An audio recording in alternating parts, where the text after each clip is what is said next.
और आइए शुरुआत करने जा रहा हूं आज की पहली बड़ी खबर के साथ। और पहली बड़ी खबर है, योगी का ऑपरेशन घुसपैठ यूपी में शुरू हो गया है। योगी आदित्यनाथ आज उत्तर प्रदेश के डीजीपी से मिले। तस्वीर आप देख रहे हैं, यूपी डीजीपी ने फ्लैग डे पर योगी को फ्लैग दिया है। खुद अमिताभ यश भी मौके पर मौजूद थे।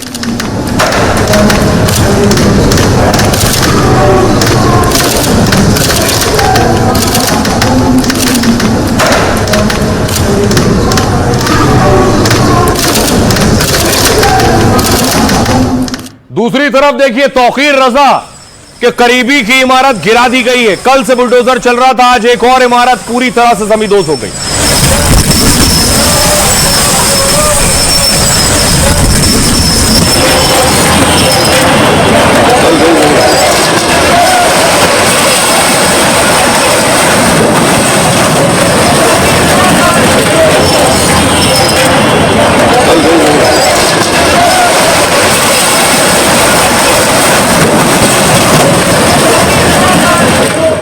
कल जो मैंने आपको इमारत दिखाई थी वो दूसरी थी, और ये आप देख रहे हैं, ये दूसरी इमारत है तौकीर के करीबी की। बहुत सी दुकानें थी यहां, सब बुलडोजर से गिरा दी गई है।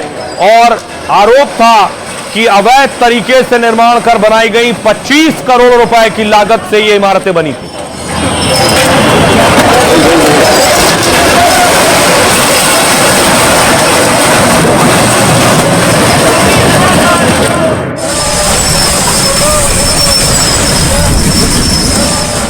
दूसरी तरफ घुसपैठियों को लेकर योगी आदित्यनाथ ने आज बड़े जिलाधिकारियों के साथ बैठक की है।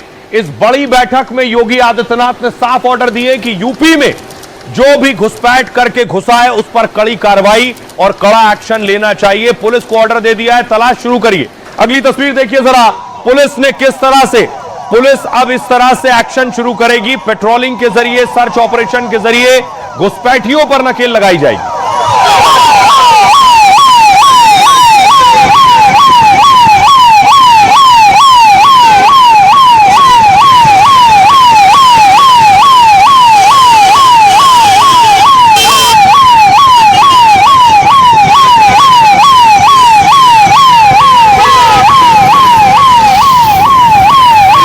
घुसपैठियों की तलाश शुरू होगी। उत्तर प्रदेश में जो बांग्लादेश और पाकिस्तान, म्यांमार से आए हैं उनकी तलाश हो रही है।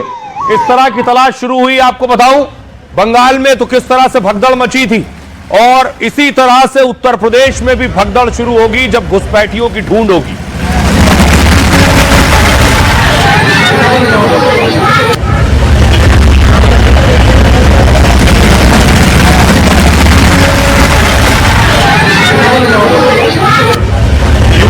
घुसपैठिए हैं उनको डिटेंशन सेंटर भेजा जाएगा। इसी तरह की तस्वीर बंगाल से भी आई। यूपी में भी जो भी घुसपैठी जिन जिन इलाकों में मौजूद है, खास तरह के वो जिले हैं जहां घुसपैठियों की तादाद ज्यादा है, उन पर एक्शन शुरू होगा। अवैध बांग्लादेशियों को वापस भेजा जाएगा।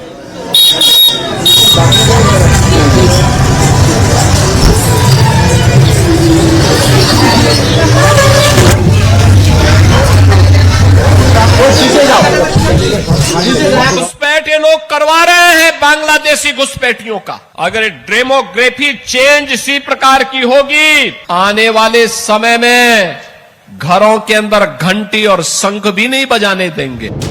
योगी राज में अब घुसपैठियों की खैर नहीं। उत्तर प्रदेश में 2027 चुनाव से पहले ऑपरेशन घुसपैठिया शुरू है। योगी ने घुसपैठियों को साफ चेतावनी दे दी है कि अगर यूपी में दिखे तो सीधे डिटेंशन सेंटर जाना होगा।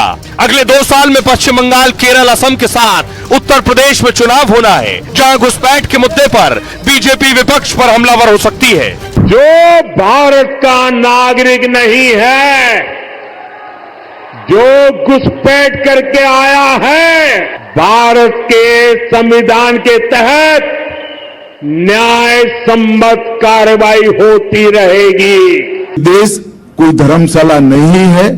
यहाँ मत देने का अधिकार, इस देश का शासन तय करने का अधिकार केवल और केवल उसको मिलेगा जो इस देश में जन्मा है और जो इस देश का नागरिक है। बड़ा सवाल यह है, क्या यूपी में 2027 का चुनाव और बाकी राज्यों में चुनाव घुसपैठियों के मुद्दे पर लड़ा जाएगा? अब देखिए जरा योगी का ऑर्डर क्या है डीएम को, जिला अधिकारियों को। सीएम योगी ने 75 जिलों के डीएम को निर्देश दिया है। 76 जिले हैं, सभी के जिला अधिकारियों के लिए निर्देश है। अवैध घुसपैठियों पर तुरंत और सख्त कार्रवाई करने को कहा है। सभी जिलों में अस्थायी डिटेंशन सेंटर बनाए जाएंगे जहां अवैध घुसपैठियों को रखा जाएगा। इसके बाद इनका सत्यापन कराया जाएगा। घुसपैठियों को नियम अनुसार उनके मूल देश वापस भेजा जाएगा। जिनकी पहचान बांग्लादेशी घुसपैठिए, रोहिंग्या या पाकिस्तानी नागरिक के रूप में होगी, उन्हें अस्थायी डिटेंशन सेंटर में रखा जाएगा। उचित कानूनी प्रक्रिया के बाद उन्हें उनके देश भेजा जाएगा। एसआईआर के बाद पश्चिम बंगाल से काफी लोग बांग्लादेश भाग रहे हैं, साथ ही सुरक्षित जगहों पर जाने की भी तलाश कर रहे हैं। एसआईआर से बचने के लिए पड़ोसी राज्यों में घुसने की कोशिश कर रहे हैं, तो हो सकता है यूपी में भी घुसे। इस वजह से योगी ने घुसपैठियों के खिलाफ कार्रवाई का ऑर्डर दिया है। योगी ने आदेश में साफ कहा है कि अवैध गतिविधियां बर्दाश्त नहीं की जाएंगी। कानून व्यवस्था, राष्ट्रीय सुरक्षा सर्वोच्च प्राथमिकता है। उत्तर प्रदेश नेपाल से खुली सीमा साझा करता है, जहां दोनों देशों के नागरिक बिना रोक टोक आ जा सकते हैं, लेकिन अन्य देशों के लोगों पर जांच लागू होती है। योगी ने बिहार की रैली में भी घुसपैठियों को लेकर बयान दिया था।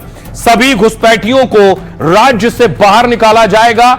घुसपैठियों की संपत्ति गरीबों में बांटी जाएगी, यह योगी ने कहा था। सुनिए जरा उत्तर प्रदेश के डीजीपी क्या कह रहे हैं। ये एक सतत चलने वाली प्रक्रिया है। हम लोग जो घुसपैठिए हैं, ऐसे विदेशी हैं जो कि अनाधिकृत रूप से यहाँ पर आए हैं, उनके खिलाफ कार्रवाई करते रहते हैं। इसको अभियान के रूप में आगे बढ़ाया जा रहा है और कतिपय जगहों पर जो डिटेंशन सेंटर हैं, उनका प्रावधान जो कि कानून में है, उसको सुदृढ़ किया जा रहा है, जिससे कि उनके खिलाफ अग्रिम कार्रवाई की जा सके। तो उत्तर प्रदेश में अब यह कार्रवाई युद्ध स्तर पर शुरू होने जा रही है। जिन राज्यों में शुरू हुई है उनके हालात देखिए, वहां भगदड़ मची है। इससे एक बात पता चल रही है कि बड़े संख्या में लोग हैं जो भारत के नागरिक नहीं है, अवैध तरीके से रह रहे हैं। जैसे ही आपको दिखाऊं कि जो यहां के नहीं है उन्हें पता है पकड़े जाएंगे, इसलिए वो सब बॉर्डर पर पहुंच गए कि किस तरह उन्हें वापस निकलना है अपने देश में, क्योंकि उनके पास दस्तावेज नहीं है, उनके पास डॉक्यूमेंट्स नहीं है और उन्हें पता है कि एसआईआर में नाम कटेगा तो फिर आप लिस्ट से भी बाहर हो जाएंगे। इसके अलावा कुछ और तस्वीरें आई थी भगदड़ की। यही स्थिति कोलकाता में भी हुई, वहां भी सर्वे शुरू हुआ और वहां से भी भगदड़ मची। अब यूपी में योगी आदित्यनाथ और पुलिस प्रशासन को यह लग रहा है ये जो भगदड़ है ये बॉर्डर के जरिए कहीं उत्तर प्रदेश में ना आ जाए, दूसरे राज्यों से यूपी में ना आ जाए, इसलिए भी धरपकड़ तेज कर दी गई है। और अब हर राज्य में शुरू हो रहा है। पिछले दिनों रायपुर में, छत्तीसगढ़ के रायपुर में भी बाकायदा चेकिंग शुरू हुई, जांच शुरू हुई थी।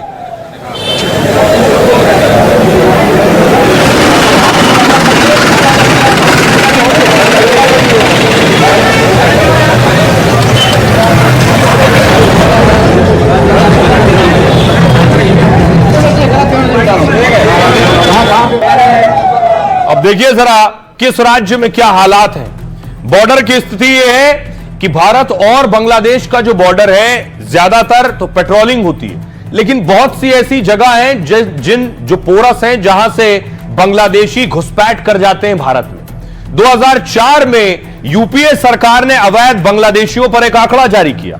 इसके मुताबिक 1 करोड़ 20 लाख बांग्लादेशी भारत के 17 राज्यों में रह रहे थे। 2016 में मोदी सरकार ने 2 करोड़ बांग्लादेशियों के होने का दावा किया। यह संख्या ऑस्ट्रेलिया की आबादी के बराबर है। अब 2025 तक इनकी संख्या और ज्यादा बढ़ने का अनुमान है। सोचिए, पश्चिम बंगाल में, बांग्लादेश से पश्चिम बंगाल की सीमा सटी हुई है। आंकड़ों के मुताबिक 57 लाख से ज्यादा बांग्लादेशी यहां रह रहे हैं। एसआईआर के बाद यहां घुसपैठियों में हड़कंप मचा हुआ है। पश्चिम बंगाल के बाद सबसे ज्यादा घुसपैठिए असम में थे, तब असम में इनकी संख्या 50 लाख से ज्यादा थी। इसके बाद असम में एनआरसी चलाया गया। एनआरसी की फाइनल लिस्ट में 19 लाख लोग बाहर हो गए। 19 लाख की नागरिकता पर सवाल खड़े हो गए। पिछले 60 सालों में बांग्लादेशियों की आबादी भारत में बढ़ी है। यह बड़ी आबादी देश के कोने कोने में पहुंच चुकी है। अवैध बांग्लादेशियों ने न सिर्फ भारत के संसाधनों का इस्तेमाल किया है, दावा यह है कि ये देश की राजनीति को भी प्रभावित करते हैं। दिल्ली, मुंबई जैसे शहरों में भीख और क्राइम में भी ये शामिल होते हैं। बांग्लादेश, बेंगलुरु, दिल्ली, यूपी, महाराष्ट्र, बंगाल से ये पकड़े जा चुके हैं। असम, कर्नाटक और देश के कई राज्यों से इन्हें पकड़ा गया है। दिल्ली में आए दिन बांग्लादेशी पकड़े जाते रहे हैं। पश्चिम बंगाल का मालदा हो, मुर्शिदाबाद हो, 24 परगना हो और घुसपैठ के ये अड्डे। इसके अलावा हुगली नदी और जंगल के रास्ते भी घुसपैठ होती है। यह है स्थिति जहां ये सबसे ज्यादा मौजूद होते हैं। इसलिए यूपी में अब डिटेंशन सेंटर बनाए जाएंगे, घुसपैठियों को पकड़ कर रखा जाएगा। जिस तरह दिल्ली में एक डिटेंशन सेंटर बना हुआ है, देख रहे हैं, दिल्ली का डिटेंशन सेंटर है। इसी तरह यूपी में बनाए जाने अस्थायी डिटेंशन सेंटर, जहां अवैध तरीके से आए हुए लोगों को रखा जाएगा। इनकी हालत बहुत खस्ता है, जहां पर है इन्हें दुरुस्त किया जाएगा, उसके बाद लोगों को यहां रखा जाएगा। सुनिए, हमारे सहयोगी इस डिटेंशन सेंटर पर पहुंचे। पिछले समय से दिल्ली पुलिस अवैध रूप से रह रहे बांग्लादेशियों के खिलाफ कार्रवाई कर रही है। दिल्ली के नरेला के लमपुर डिटेंशन सेंटर के बाहर है। आपको अगर मैं तस्वीर दिखाऊं तो ये यहाँ पे बोर्ड है और जिसका नाम सेवा सदन भी है। देखिए, आमतौर पर जब भी किसी को डिटेन किया जाता है तो उन्हें इस तरीके से जो डिटेंशन सेंटर है दिल्ली में वहां पर लाया जाता है। और जो जानकारी हमें अब तक यहाँ पर पुलिस सूत्रों से मिली है कि यहाँ पर तकरीबन 300 जो लोग हैं उन्हें रखा गया है और 500 से ज्यादा लोगों को रखने की यहाँ पर जगह भी है।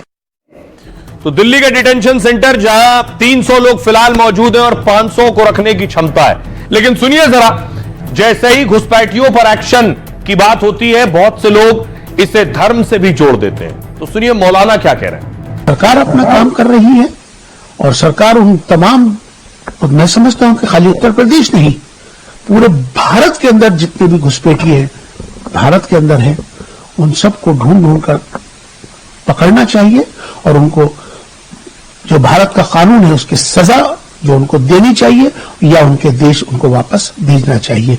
क्योंकि देश के अंदर जो लाभ सबको मिल रहा है, कहीं ना कहीं वो लाभ का फायदा वो भी उठाते हैं, तो कहीं ना कहीं हमारे साथ नाइंसाफी भी होती है। हमारे देश के सबसे बड़े प्रदेश के मुख्यमंत्री योगी आदित्यनाथ जी ने एक फैसला किया है कि हम अपने प्रदेश के अंदर ऐसे लोगों को चिन्हित करेंगे, ऐसे लोगों पर कड़ी कार्रवाई करेंगे जो अवैध तरीके से हमारे प्रदेश में घुस आए हैं, चाहे वो किसी भी बॉर्डर से दाखिल हुए हों।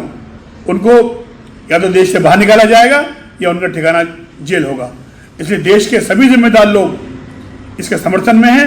कोई भी देश से हमदर्दी रखने वाला इस कार्रवाई का मुखालिफ नहीं हो सकता।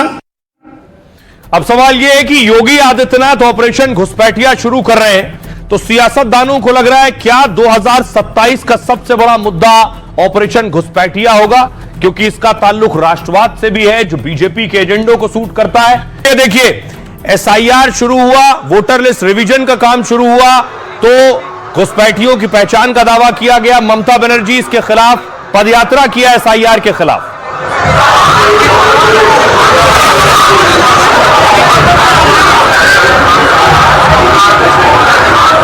ममता विरोध में, तो दूसरी तरफ असम में कांग्रेस ने प्रोटेस्ट किया इसके खिलाफ।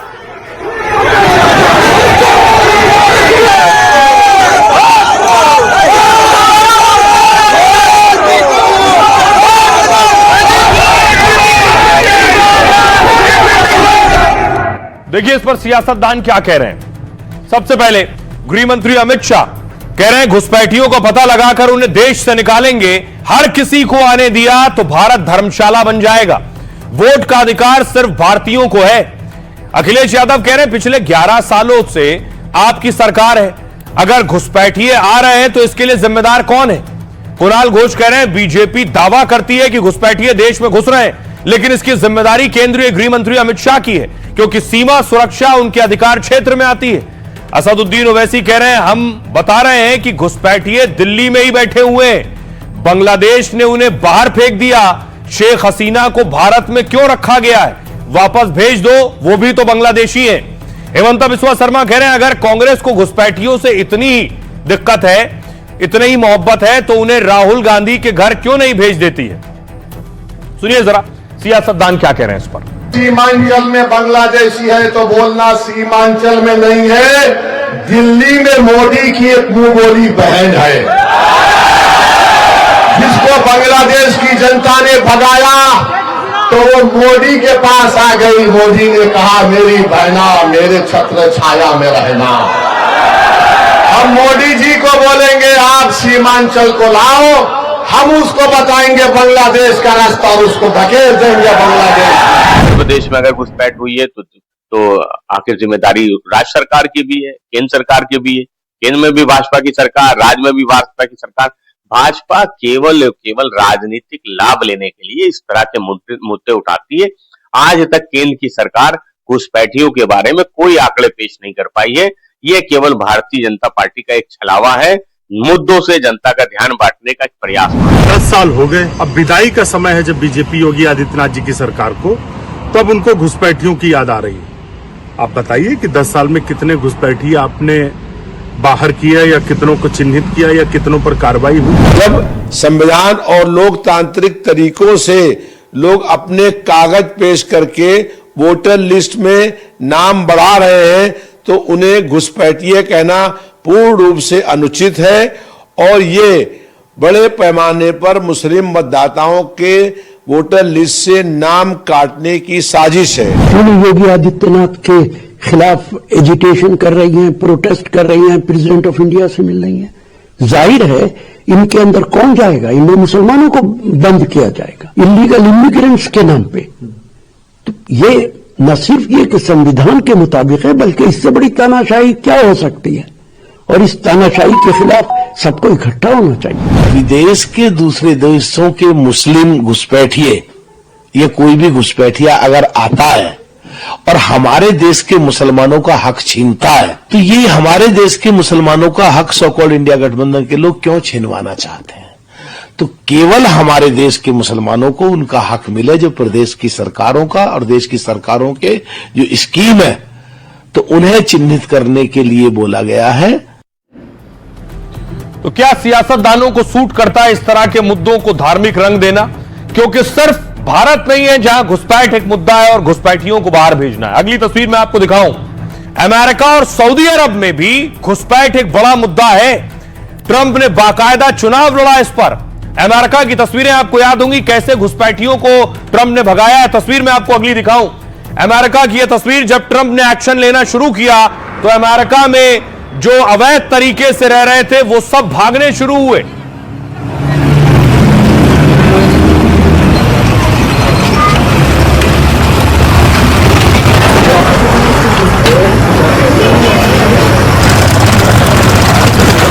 न सिर्फ भागने शुरू हुए बल्कि बहुत सौ को तो ट्रंप ने, आपको याद होगा, पैर बांधकर कड़ियां बेड़ियां डालकर भी प्लेन में फ्लाइट में बिठाकर उनके देश भेजा है।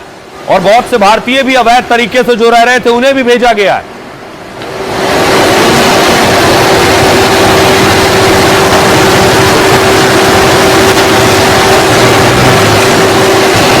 अब न सिर्फ ट्रंप, अब देखिए यूके की तस्वीर मैं आपको दिखा रहा हूं। ब्रिटेन में भी जो अवैध तरीके से घुसने की कोशिश करता है उसे देखिए कैसे पकड़कर उन्हें वापस भेजा जाता है।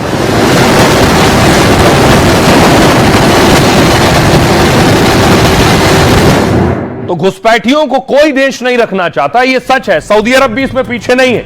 बहुत से पाकिस्तान के लोग किसी तरह सऊदी अरब पहुंच जाते हैं, फिर वहीं छिप कर रहते हैं। आरोप लगता है वहीं ये भीख मांगते हैं और वापस नहीं आते हैं। सऊदी अरब खुद इससे परेशान है, पाकिस्तान से कई बार कह चुका है तुम्हारे यहां से अवैध तरीके से आए हुए लोग यहां भीख मांगते हैं, माहौल खराब करते हैं, इन्हें वापस ले जाओ।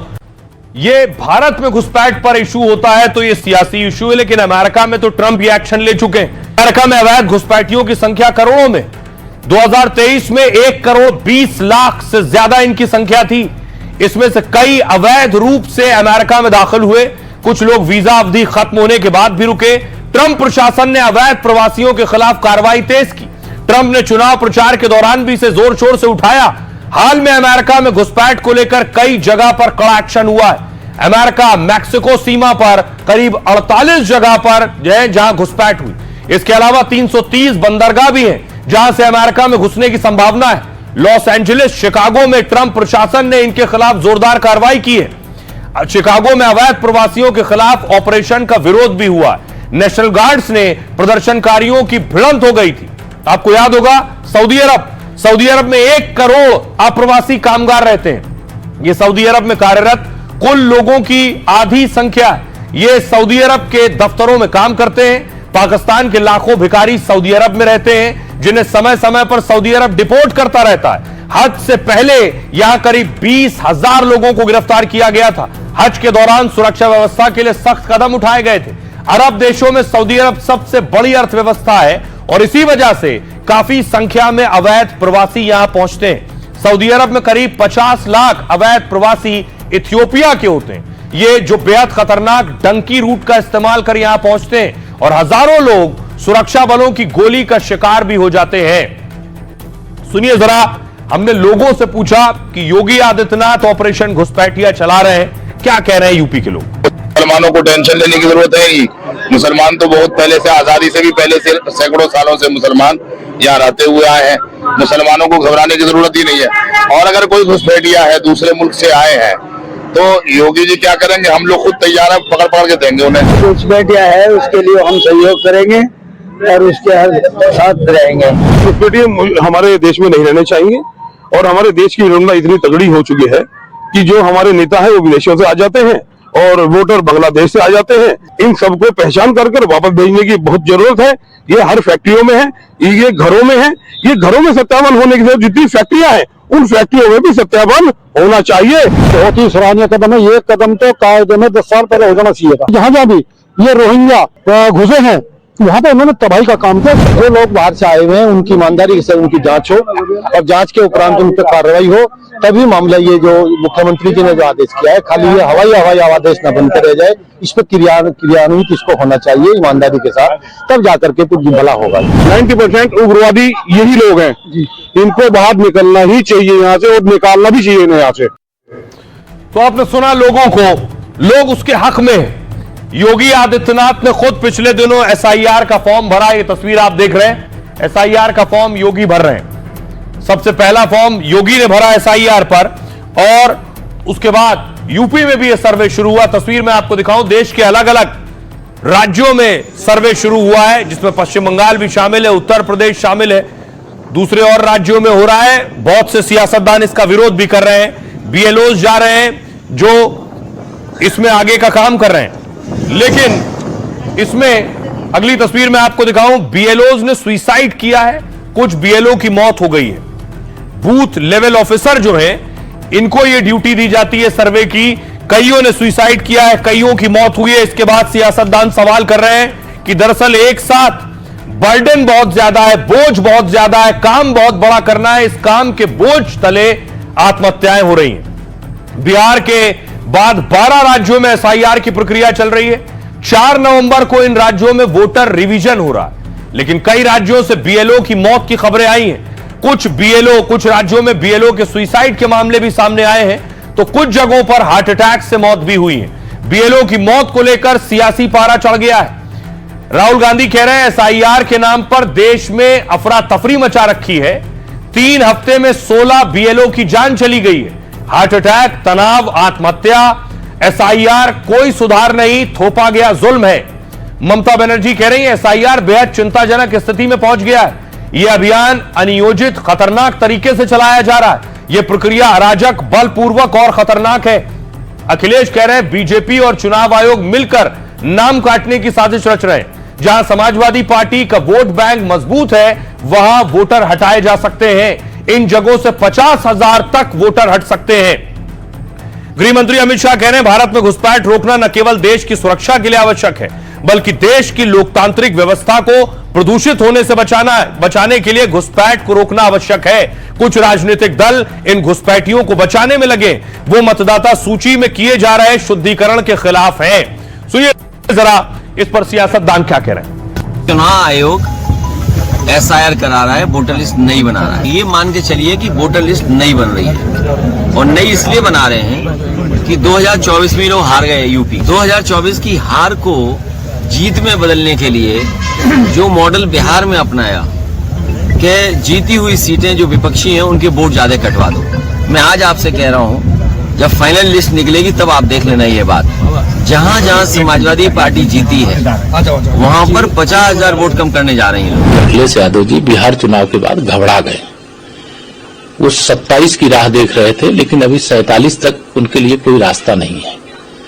मतदाता सूची का शुद्धिकरण होना यह स्वागत योग्य कदम है, और चुनाव आयोग से जो मांग करना है एक राजनीतिक दल के नाते वो मांग करें।